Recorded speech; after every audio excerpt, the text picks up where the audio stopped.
G'day and welcome to this third section within the ACT component of the Design Your Success course. Action is most likely taken when we know our direction and when we have clarity on what matters most. When we're clear on which tasks we say matter most and we track our actions against those task lists, as well as looking at any other things also done and or accomplished, also known as TDAs, we build our clarity, we become more aware of the direction in which we are heading, and we can adjust our actions to create even more success. There are a number of ways people attempt to do this. In the past, I've seen people with to-do lists a mile long. They end up being wish lists rather than actual guides. To be fair, I often used to fall into that trap, writing lists that were giant to make myself feel better about my intentions of taking action.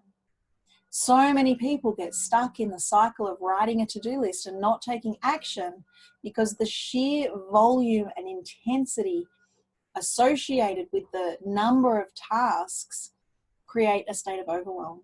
T, therefore, is not for to-do. T is for tasks, tracking, and TDAs. We're going to spend some time today unpacking each of them. Instead of to-do lists, we can create options lists from which we then create short-term definitive task lists. By keeping our task list shorter, we are less likely to experience overwhelm and more likely to stay focused and take the actions that matter most. We can do this in a small handful of ways. By using options lists, we can then choose our immediate tasks based on the available time and energy levels. The options chosen still need to keep us focused and productive and striving towards our ultimate success. The simplest framework for a short task list that we can use on a daily basis is Frog. If you're not yet familiar with Frog or want to recap, you can find the link to an overview video in the text below. If you haven't yet joined us in the Facebook group, I encourage you to do so now for daily accountability and championship. By using Frog, we plan our day through 4 dimensions, making sure those actions that allow us to feel most fulfilled at the end of the day are given some focus. The other quick task list we can use if we're in a space of overwhelm or anxiety is what we call a 3x3. First, we start by reviewing or creating an options list. Initially, options lists can be a brain dump of everything we're thinking about that needs to get done. As we go further along in the process, our options lists are derived from our plans. We'll discuss this more in depth in the plan section of this course. For now, use a brain dump, which is simply taking 5 to 10 minutes, setting a timer, and just writing out all of the tasks that are floating around in your mind. This then becomes your options list. It can be added to or subtracted from as you take action. Look over your options list and put them in some sort of order. Frog is a good framework to use. Those that are for you, what's required, what's outstanding, and what gives value to others. Then based on what you see as most important right now, pick 3, only 3 tasks. Transfer, write them onto a short-term task list. You can create this in the Daily Frog Accountability group on the Daily Post for the extra support and championship, or you could use a notepad. It is essential that you write just the 3 tasks on a list of their own so that you can tick them off and add to it as you continue moving through. Doing this helps keep us grounded and focused on what matters most in each moment. Do your first 3 tasks and no more than 3 others, then come back, share your wins, refocus, regroup, and pick the next 3 tasks from your options list.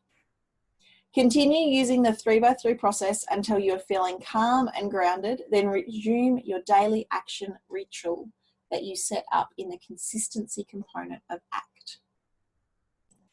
The next key is to track, and that's part of why we place our 3x3s onto a single list. You want to track if you're actually following through and completing the tasks in your plans.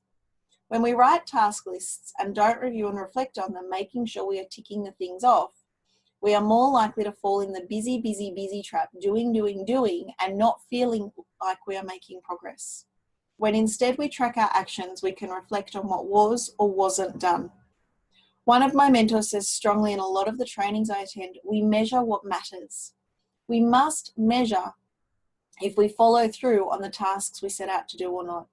When we keep our task list short, we can create feel-good hormones and a sense of completion, which compels motivation to take even more action, and as a result, more productivity and success. Our task lists become what we measure or track against. They can be from our daily, weekly, or longer-term options lists. They can be tracking against our frog, our 3x3, or other task lists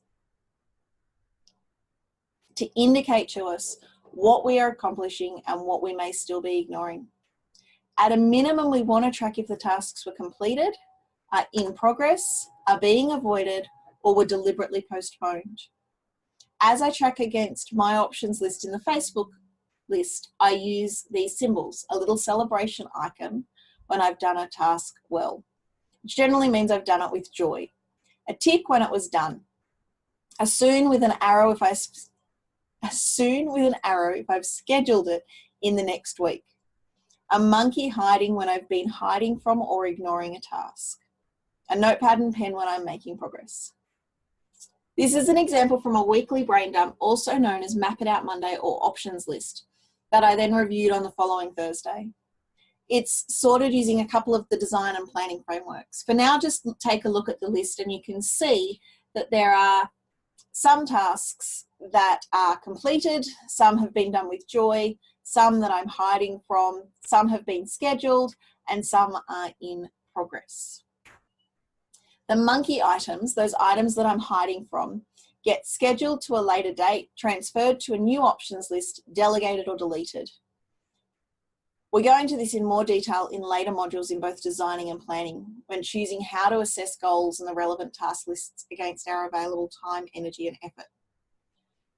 For now, start simple and allow yourself to clear your mind and track using lists any way you can. Tracking can be uncomfortable. Facing what we said we would do and what we didn't challenges who we think we are. Whether we track or we don't, not following through on our commitments eats away at our self-esteem. By tracking, we can see which tasks we aren't taking action on and make a decision if it needs to be on our task list or if we need to stop saying we will do it. In this way, we can maintain an ability to keep our promises that we make to ourselves, which will in turn increase our self-esteem, which then builds our confidence, inspiring more motivation, which creates more productivity and ultimately allows us to access our success. Sometimes as we track, we seem to find that we are busy doing a lot and our task lists aren't reflecting the number of our actions that we know we've taken, which is why we also use to-do lists. I've noticed so many people are doing things that they don't have a place to track, taking actions that aren't on a task list. To-do lists are for these items, those things already done and or accomplished. The reason to keep a to-do list is twofold. One, so we know what is taking up our attention. For example, I used to be way more inclined to clean the oven instead of studying. I wonder if you can relate to using elegant procrastination strategies. By using a to-do list with this focus, we can get clear on our let me try that again. Procrastination and self-sabotage actions that can sometimes seem like they are on track, though not necessarily moving us towards our most important goals and success. The second reason is that focusing on success breeds more success. To-do lists mean we start paying attention to the progress being made. We know from the discussion on attitude, our brains can only focus on one radio station at a time. To-do lists have us focus on our success, on where we are making progress, on the things already done and our accomplishments. The more we focus here, the more our unconscious brain will see we want more things done. We want to accomplish more. We want to experience and celebrate success. This will decrease our self-sabotage and procrastination patterns and increase our task completion strategies on the path to success. The greatest benefit of a to-do list is that it fires off feel-good hormones and equips, empowers, and encourages us to keep showing up. In moments of self-doubt, anxiety, or overwhelm, we're going to use to-do lists. We're going to create our to-do lists and tap in to what we are succeeding in. A to-do list, to recap, is one that encapsulates things already done and or accomplished. They came about years ago when one of my sons, Patrick, was about 4, and he said to me, "You don't do anything, Mummy." I think I'd asked him to put his plate in the sink and he was rebelling against it. My response was one filled and fueled with rage that I tempered and squashed down in the moment, but it got me thinking. The kids didn't know what I did around the house, and frankly, neither did I. At the end of the day, with 3 kids under 5 and another growing inside me at the time, it was easy to feel like I wasn't making progress, to get to the end of the day and not see anything that was achieved. Things like the dishes would stack up and I would put them in the dishwasher and they would stack up faster than I could maintain them. The same with washing. So fueled by this desire to work out what I did do, convey it to the 4-year-old, and even more convey it to myself, the following morning when I got up, I vowed to write down everything I did that day. By about 9 a.m, I stopped as the list was too long and I was starting to feel better about myself. It totally made me acknowledge and see my own achievements and illustrated to Mr. 4 what I did do and to myself. He has never questioned my productivity levels around the house again. He does still often question his siblings.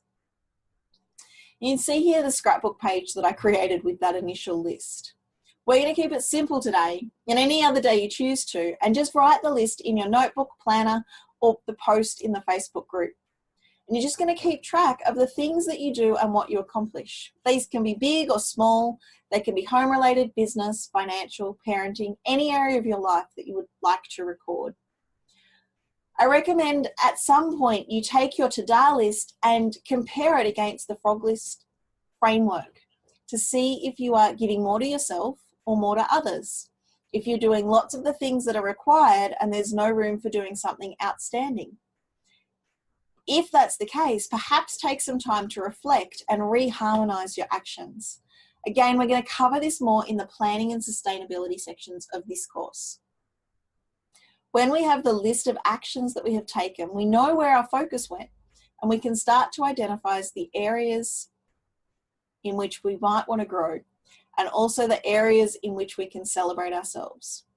With awareness, we can start to make changes.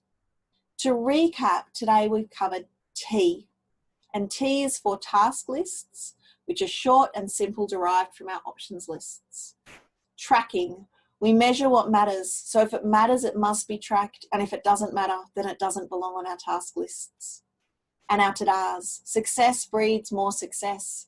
We need to pay attention to the things already done and accomplished, and they will start to multiply.